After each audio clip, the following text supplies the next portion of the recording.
लोग, तो आज का जो हमारा टॉपिक है वो है इकोलॉजिकल पिरामिड में पिरामिड नंबर थर्ड हम लोग देखेंगे, लास्ट वन, और ये है pyramid of biomass.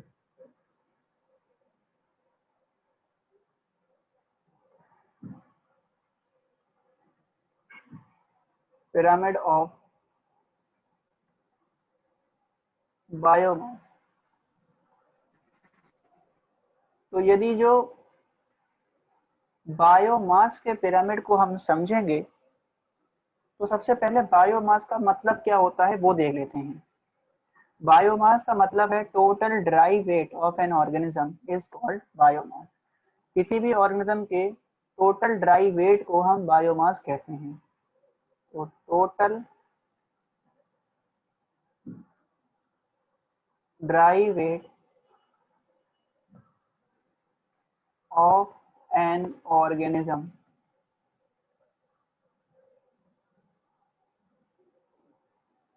Is called biomass. किसी भी ऑर्गेनिज्म के टोटल ड्राई वेट को बायोमास कहा जाता है। और पिरामिड ऑफ बायोमास क्या दिखाता है? हर एक ट्रॉपिक लेवल के बायोमास को ये रिप्रेजेंट करता है। तो biomass of each trophic level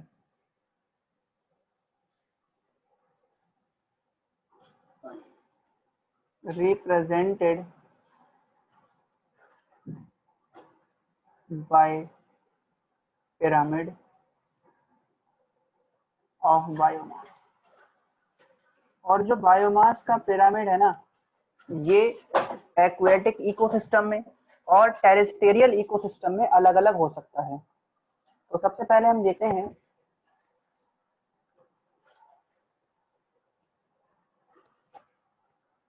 pyramid of biomass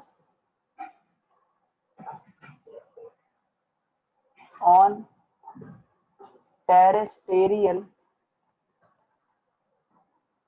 ecosystem.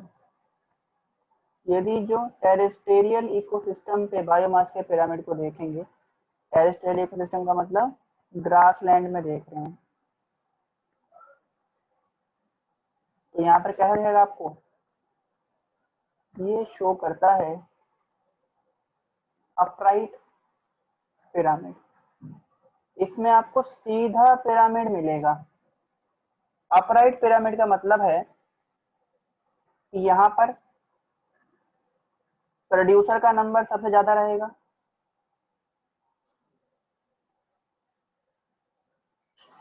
मतलब प्रोड्यूसर्स का जो बायोमास है वो ज्यादा होगा। प्रोड्यूसर के बाद बायोमास रहेगा प्राइमरी कंज्यूमर का। प्राइमरी कंज्यूमर के बाद बायोमास रहेगा सेकेंडरी कंज्यूमर का, और सेकेंडरी कंज्यूमर के बाद बायोमास रहेगा टर्शरी कंज्यूमर का। तो एक अपराइट पिरामिड आ रहा है। लेकिन यदि आप पिरामिड ऑफ बायोमास देखेंगे,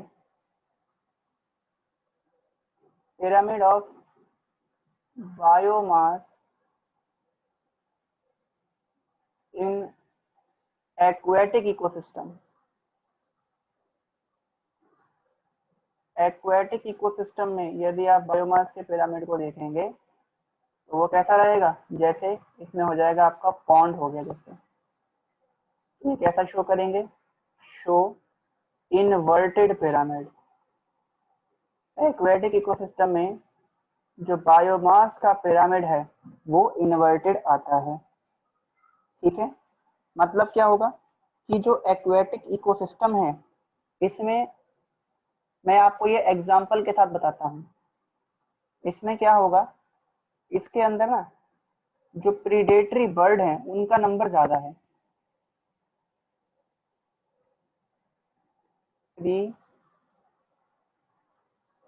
प्रीडेटरी बर्ड का नंबर ज्यादा रहेगा, इनका बायोमास ज्यादा होगा। फिर प्रीडेटरी बर्ड के बाद लार्जर फिशेस होंगी, लार्जर फिश के बाद फिर रहेंगे आपकी स्मॉल फिश, स्मॉल फिश के बाद बायोमास रहेगा जू प्लैंक्टन का, ये छोटे छोटे एनिमल्स होते हैं जू प्लैंक्टन। और सबसे कम अमाउंट में रहेंगे यहाँ पर फोटोसिंथेटिक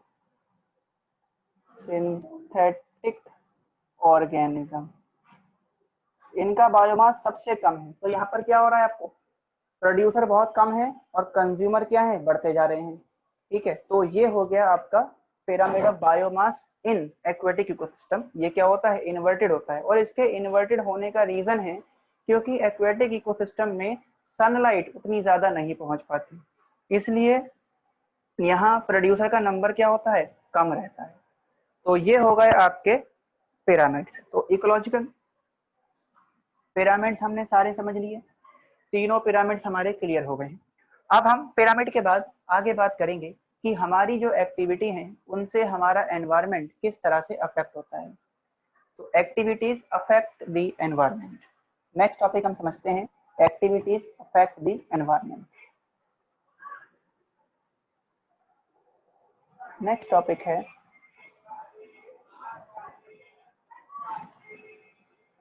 एक्टिविटीज।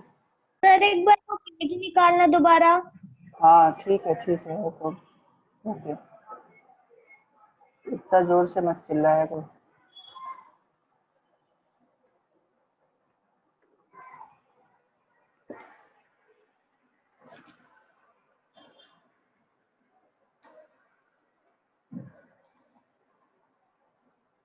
सर ये पिरामिड ऑफ बायोमास में जो 4th नंबर पे क्या लिख रहे हैं? 4th नंबर पे है जू प्लैंक्टन। जू प्लैंक्टन, ठीक है सर। ओके चलिए आगे बढ़ जाते हैं। तो अब हम समझते हैं एक्टिविटी जो कि अफेक्ट कर रही हैं किसको, एनवायरनमेंट को। तो activity affect environment.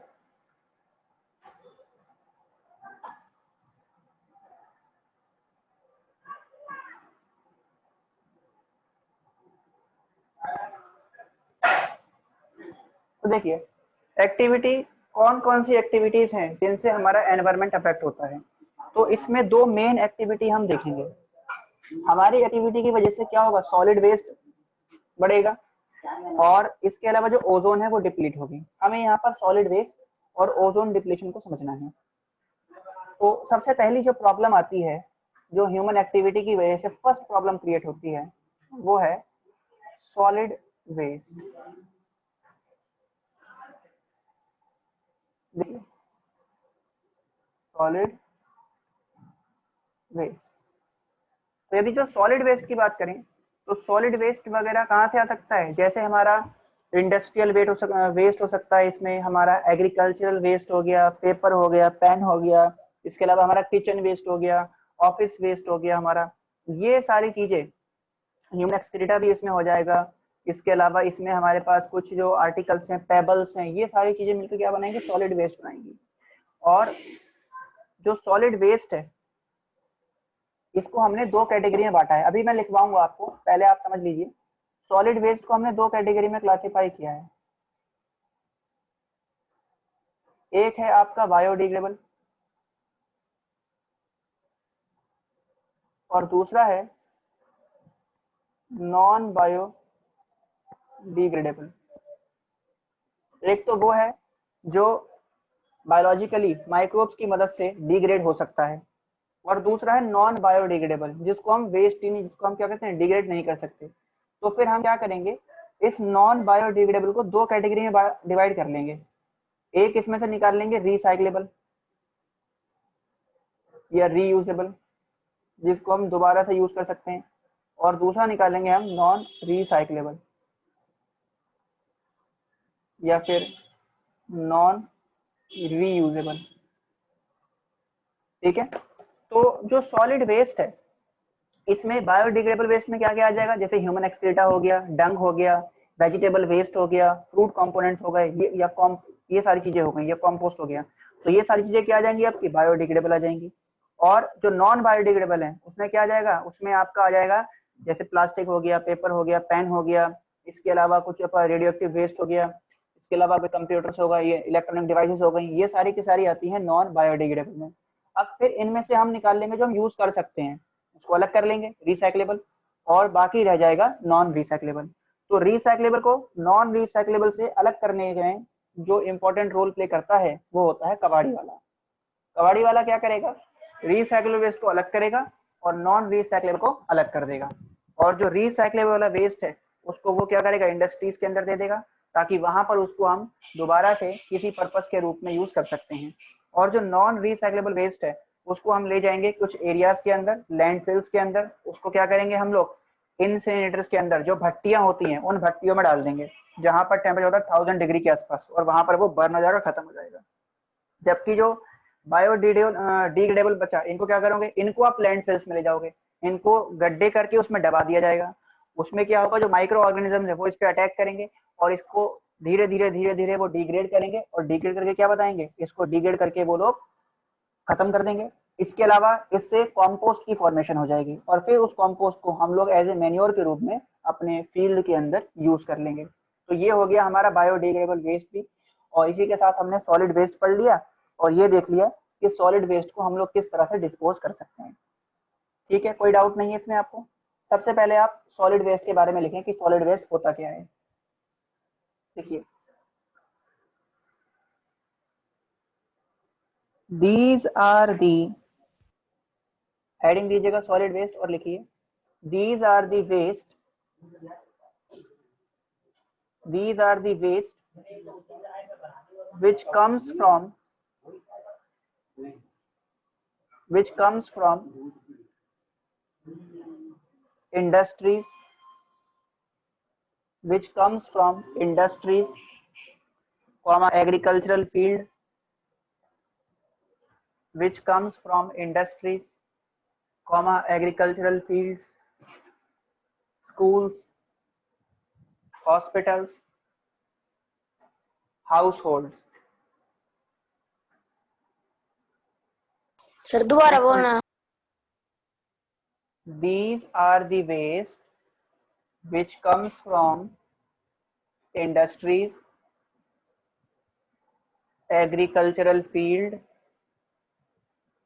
comma household, schools, hospitals, etc. Next point लिखिए, they include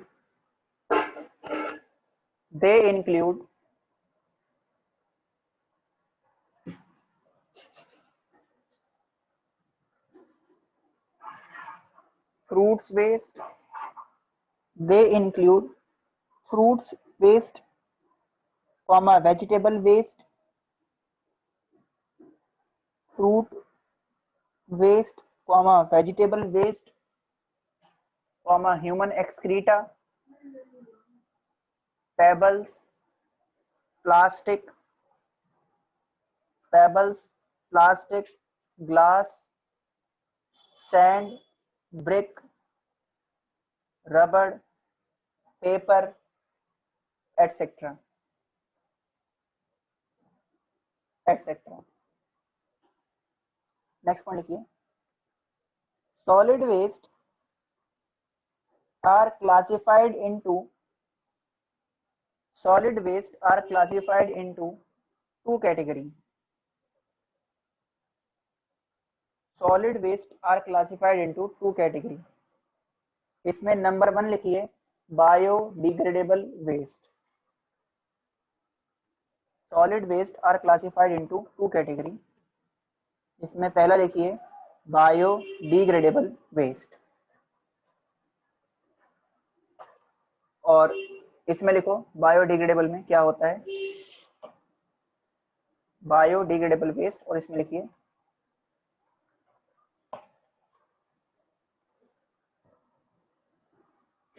these are the solid waste These are the solid waste which can be broken down. These are the solid waste which can be broken down into simpler substance. Into simpler substance with the help of microbial activity. With the help of microbial activity. और इसके example लिख लो, example लिख लो इसके। Sir help of के बाद क्या है? Help of microbial activity. इसके एग्जाम्पल लिख लीजिए। एग्जाम्पल क्या हो जाएंगे? ह्यूमन एक्सक्रीटा, ह्यूमन एक्सक्रीटा हो गया, comma vegetables and fruit peels, human excreta, vegetable and fruit peels मतलब सब्जियां और फलों के छिलके हो गए, comma agricultural waste etcetera. Next लिखिए अब आप non biodegradable waste. Non biodegradable waste और नॉन बायोडिग्रेडेबल में लिखेंगे these are the solid waste, these are the solid waste which cannot be, these are the solid waste which cannot be divided into, और ऐसे लिखिए these are the solid waste which cannot be broken down, which cannot be broken down into simpler substance, simpler substance। और इसके example लिख लो radio active waste like uranium, radioactive waste like uranium। नेक्स्ट लिख लो plastic, plastic comma heavy metals, heavy metals like mercury, lead etc। ठीक है, अब हमारे पास आता है नेक्स्ट, हम आगे बात करें तो अब हम देखेंगे कि इनको हम वेस्ट को, सॉलिड वेस्ट को किस तरह से डिस्पोज कर सकते हैं। तो नेक्स्ट हमारे पास आएगा मेथड्स या modes of waste disposal. Modes of waste disposal, तो कैसे कैसे आप वेस्ट को डिस्पोज कर सकते हो। तो इसमें सबसे पहला तरीका लिखेंगे वही जो मैंने आपको बताया था, लैंडफिल्स। फर्स्ट आ जाएगा लैंडफिल्स, हेडिंग दीजिए लैंडफिल्स और लैंडफिल्स के बारे में लिखिए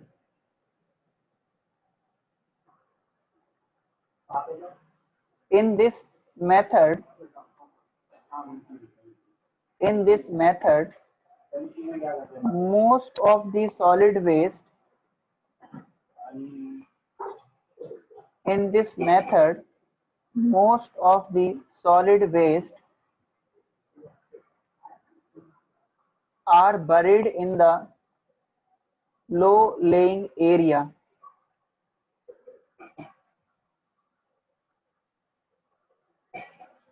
are buried in the low lying area inside the soil surface, inside the, शुरू से बोल दो दोबारा। ठीक है ठीक है। in this method most of the solid waste, most of the solid waste are buried, BURIED, buried in the low laying, LYING, low laying area, low laying area सर सॉलिड inside the वेस्ट के बाद purpose बोलना। solid waste are buried, buried की spelling है BURIED, in low laying area, low laying area inside the soil surface, inside the soil surface। ठीक है, तो पहला तो हो गया लैंडफिल्स, मतलब गड्ढे करेंगे उसके अंदर ये सारा वेस्ट डाल देंगे, उससे क्या होगा, धीरे धीरे वो खत्म होता चला जाएगा। सेकंड जो तरीका है इसमें वो है recycling of waste.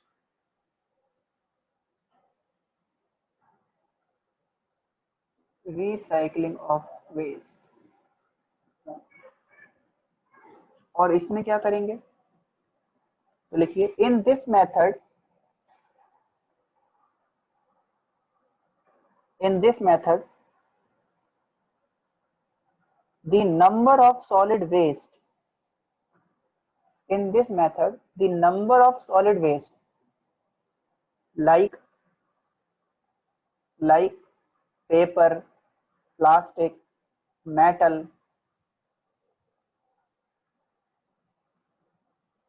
can be recycled, can be recycled by sending them, by sending them to respective recycling units, sending them to respective recycling unit। इसका मतलब पता क्या है, इसका मतलब ये है कि जैसे ना हमें पेपर को रिसाइकल करना है तो हम इसको पेपर इंडस्ट्री के अंदर भेज देंगे। जो फेयर नोटबुक होती है जैसे भर गई आपकी ये पूरी, आपने पेपर इसको भेज दिया, कबाड़ी वाला ले गया पेपर्स को, अब वो क्या करेगा, इनको पेपर इंडस्ट्री में भेज देगा। पेपर इंडस्ट्री में जब जाएगा तो वो क्या करेंगे, इसको फिर रिसाइकल करेंगे और इस पेपर को रिसाइकल करके क्या बना लेंगे, इसको रिसाइकल करके वो रफ रजिस्टर बना देंगे जिसको आप दोबारा यूज कर सकते हो। ठीक है, तो इस तरह से हम इसको रिसाइकल कर सकते हैं। इसके अलावा कुछ प्लास्टिक हो गई है, टूट गई है, जैसे प्लास्टिक बैग हो गए या बकेट्स हो गए या बाउल वगैरह ये सब हो गए, तो ये सब क्या करेंगे, ये सब चले जाएंगे जो प्लास्टिक प्रोसेसिंग फैक्ट्री है उनके अंदर जाएंगे और इनसे कुछ इनको मोल्ड करके वो इनसे कुछ नए स्ट्रक्चर्स की फॉर्मेशन कर देंगे जिसको आप दोबारा से यूज कर सकते हैं। तो ये हो गया आपका रिसाइकलिंग ऑफ वेस्ट। फिर आता है थर्ड मेथड। थर्ड मेथड हमारे पास आता है preparation of compost. Preparation of compost. Compost कैसे बनता है, देखो यदि जो कंपोस्ट की बात करें तो जो हमारा हाउस होल्ड वेस्ट है उसको हम क्या करते हैं, किचन वेस्ट हो गया, उन सब को हम कंपोस्ट में कन्वर्ट कर देंगे और मैन्योर की तरह यूज करेंगे। तो लिखिए in this method the household waste, the household waste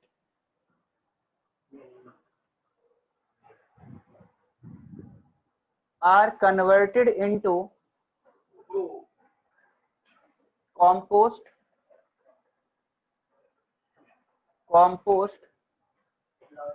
with the help of microbial activity, with the help of microbial activity। Compost क्या करोगे आप, मैन्योर के रूप में यूज कर सकते हो। अब फोर्थ नंबर पे जो मेथड आता है ये उन वेस्ट के लिए है जिनको ना तो हम लैंडफिल से बना, हाँ डिक्टेट करूं या समझाऊं क्या होता है ये, सर डिक्टेट। ठीक है, तो लिखिए in this method the household waste is converted into compost.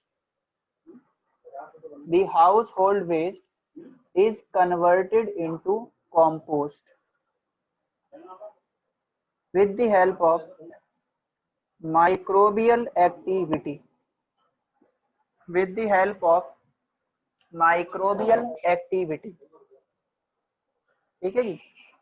अब देखो फोर्थ हमारे पास आता है इनसेनिरेशन। इनसेनिरेशन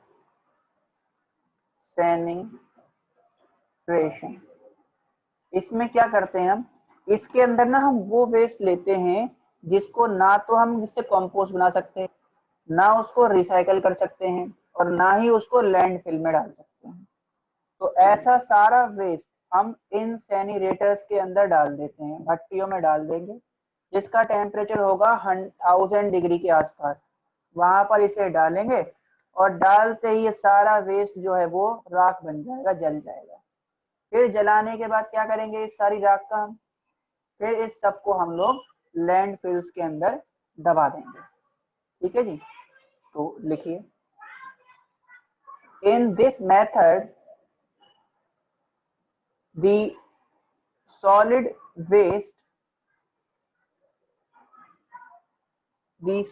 waste are put into the incinerators.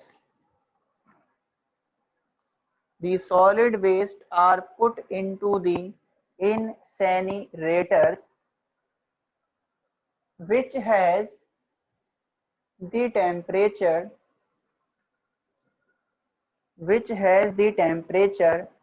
1000 degree Celsius. Which has the temperature 1000 degree Celsius, and it produce ash of this waste. And it produce ash of this waste. Next point लिखिए, the ash of the ash of this waste, ash of this waste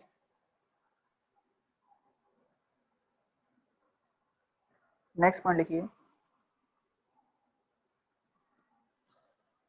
this ash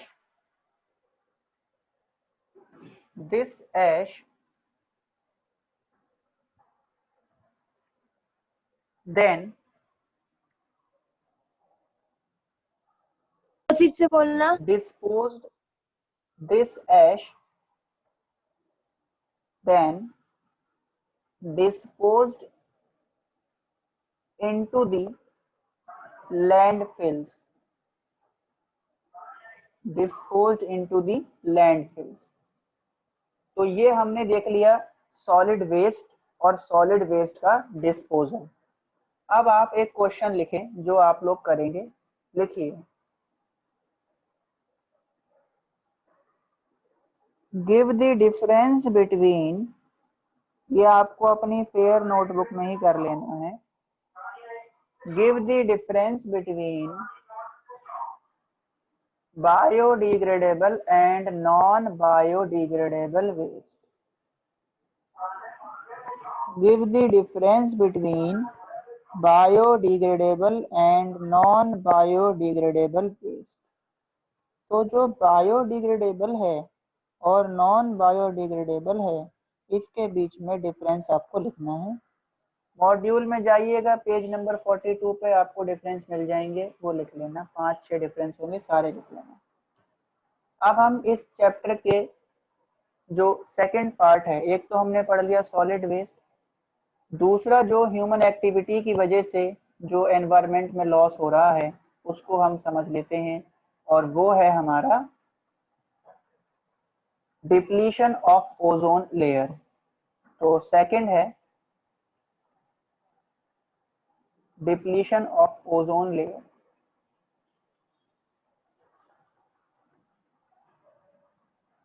जो हमारी ozone layer है वो खराब हो रही है pollution की वजह से। या ह्यूमन एक्टिविटी की वजह से। तो सबसे पहले हम ओजोन को समझते हैं कि ओजोन लेयर होती क्या है। ओजोन जो है ये किससे बनी है, इसका मॉलिक्यूलर फॉर्मूला है O3। ये कैसे बनती है, जब नेसेंट ऑक्सीजन के साथ जब नेसेंट ऑक्सीजन रिएक्ट करेगा तो क्या बनेगा, तो आपका O3 बनेगा। और ऐसे ही कई सारे O3 के मॉलिक्यूल मिलके एक लेयर बनाएंगे जिसको बोलेंगे हम लोग ओजोन। इसमें होता क्या है, सबसे पहले जो ऑक्सीजन है ये यूवी लाइट के प्रेजेंस में, अल्ट्रा वायलेट रेडिएशन के प्रेजेंस में ब्रेक होता है नेसेंट ऑक्सीजन के अंदर। फिर ये जो नेसेंट ऑक्सीजन है ये क्या करेगा, ये कंबाइन कर जाएगा, कंबाइन विद O2, इससे कंबाइन करेगा और क्या बनाएगा, गिव्स O3, O3 बना देगा। ठीक है। अब ओजोन का डिप्लीशन क्यों हो रहा है, ओजोन का डिप्लीशन हो रहा है एक गैस की वजह से, बोलते हैं क्लोरोफ्लोरोकार्बन, CFC। CFC का अमाउंट बढ़ेगा तो CFC क्या करेगा, ये ना क्लोरीन आयन रिलीज करता है। ये क्लोरीन आयन O3 को ब्रेक करेगा और इसको स्प्लिट कर देगा किसके अंदर, इसको स्प्लिट कर देगा ये ऑक्सीजन में और नेसेंट ऑक्सीजन में तोड़ देगा। तो इसकी वजह से क्या हो रहा है, जो आपका ओजोन है वो डिप्लीट होता जा रहा है, खत्म होता जा रहा है, जिसकी वजह से ओजोन में क्या होगा, होल हो जाएगा और उसकी वजह से हमें कई सारे इफेक्ट देखने को मिलेंगे। तो ये समझ में आ गया आपको ओजोन क्या होता है, कैसे बनता है, कैसे डिप्लीट हो रहा है, ये सारी चीजें क्लियर हो गई। लिखिए ओजोन के बारे में, लिखो सबसे पहले ओजोन लेयर के बारे में लिखिए। Ozone is the layer, ozone is the layer present on the, ozone is the layer present on the surface of earth atmosphere, present on the surface of earth atmosphere। surface of the sir फिर से बोल। ozone is the layer, ozone is the layer present on surface of earth atmosphere, earth atmosphere। Next point लिखें, ozone is very important because ozone is very important because it absorbs most of the harmful ultraviolet radiation। Ozone is very important because it absorbs most of the harmful ultraviolet radiation coming from sun, coming from sun। ठीक है जी, अब लिख लीजिए next point आप।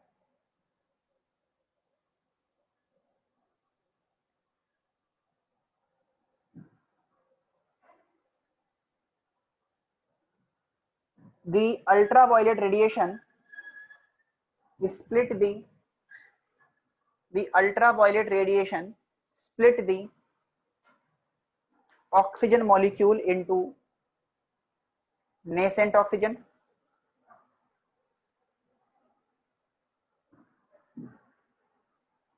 the ultraviolet radiation split the oxygen molecule into nascent oxygen। और next point लिखिए, sir दोबारा बोलना यही point. the ultraviolet radiation split the oxygen molecule into nascent oxygen। Next point लिखिए,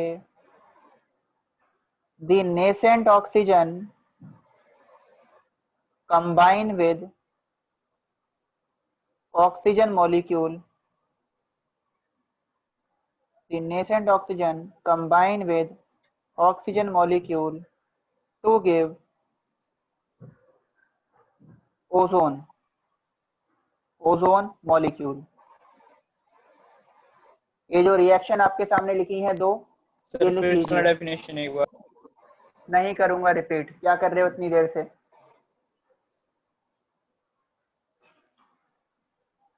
लिखिए, the ultraviolet radiation split the oxygen molecule into nascent oxygen and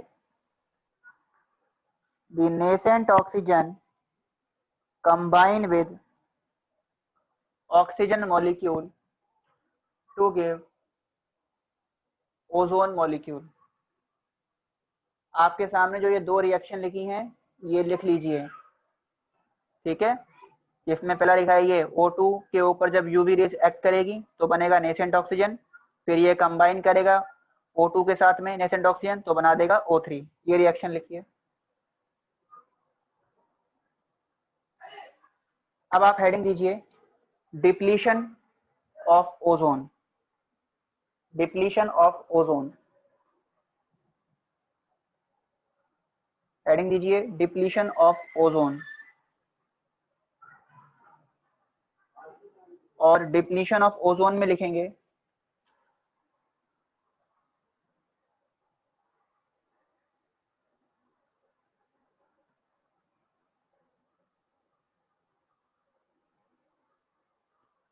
depletion of ozone में लिखेंगे the ozone layer get thin।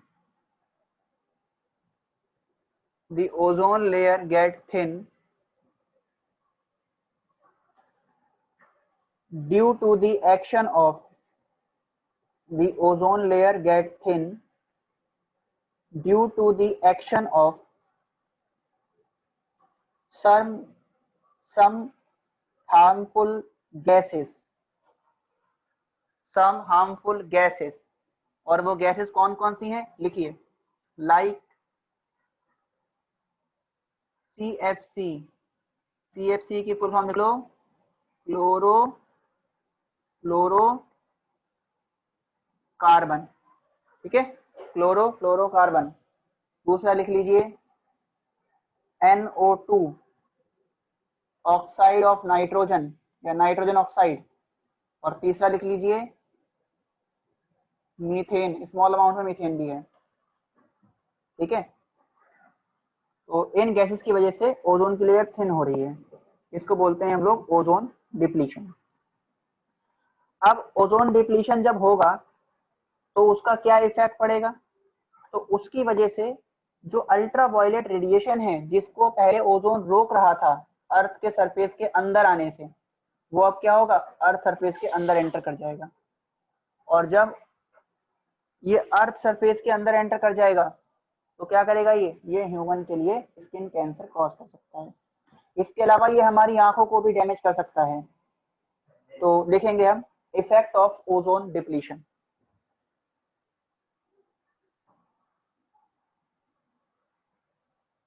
Effect of ozone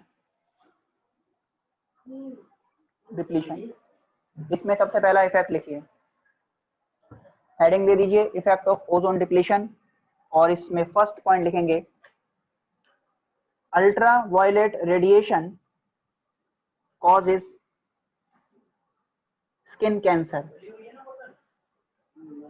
ultra violet radiation causes skin cancer.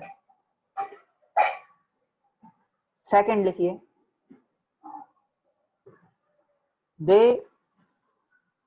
they damage the eyes,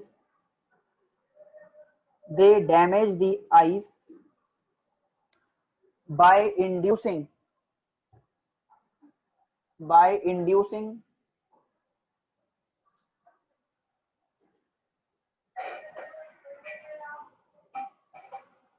कैटेरैक्ट, by inducing cataract, इसे बोलते हैं snow blindness हो जाएगा, ठीक है, by inducing cataract. Next लिखिए, these radiation causes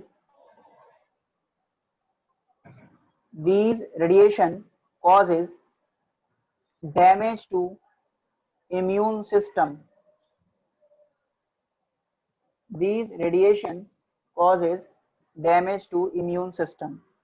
ये कुछ इंपॉर्टेंट इसके इफेक्ट हो गए। 3 इफेक्ट इसके और मुझे बताने हैं जो मैं आपको अगली क्लास में बताऊंगा। कल हम लोग इसके 3 इफेक्ट पढ़ लेंगे और इसमें 2 छोटे छोटे, एक छोटा सा टॉपिक है वो है मॉन्ट्रियल प्रोटोकॉल, जिसमें सारे देशों ने एक कसम खाई थी कि हम ओजोन डिप्लीशन को खत्म करेंगे, ठीक है। तो वो पढ़ाते ही हमारा ये चैप्टर कल ही खत्म हो जाएगा, मुश्किल से 5 मिनट का रह गया है, ये चैप्टर कंप्लीट हो जाएगा और फिर हम अपने सिलेबस का लास्ट चैप्टर शुरू करेंगे और वो रहेगा आपका क्या, वो रहेगा आपका मैनेजमेंट ऑफ नेचुरल रिसोर्सेज। तो यहाँ तक करके रखेंगे, बाकी कंटिन्यू करेंगे हम लोग नेक्स्ट क्लास के अंदर। Thank you.